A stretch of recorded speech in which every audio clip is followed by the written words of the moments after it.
তো ফাইনালি দেখো বন্ধুরা, আমাদের ব্যালকনিটা সুন্দর করে সাজানো হয়ে গেছে।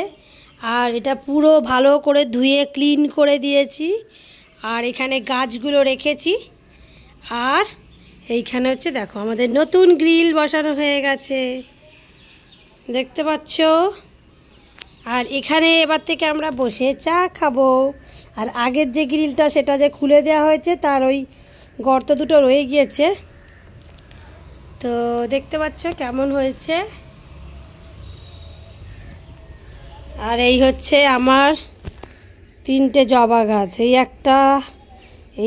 একটা জবা গাছ। এটা পুঁই শাকের বীজ বোনা হয়েছিল, হ্যাঁ। আর এটা ড্রাগন গাছ, ঠিক আছে। দূর থেকে দেখাই কিরকম লাগছে, দেখো